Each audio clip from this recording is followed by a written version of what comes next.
Hi అండి. ఈరోజు evening snacks అయితే మేము పానీపూరి ప్రిపేర్ చేసుకున్నాము ఇంట్లోనే.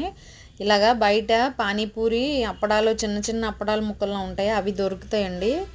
వాటిని మనం ఇలా ఆయిల్లో ఫ్రై చేసుకుంటే కనుక ఇలా పూరీలా వస్తాయి. వీటిల్ని మనం అంటే పిండి అవన్నీ కలిపి ప్రిపేర్ చేసుకోకుండా ఇలా సింపుల్గా ఈజీగా ఇంట్లోనే తయారు చేసుకోవచ్చండి. ఇంకా పొటాటోస్ ఉడకబెట్టుకొని వాటిలో ఉప్పు కారం ఆనియన్స్ కలిపేసుకుంటే కర్రీ కూడా రెడీ అయిపోద్ది.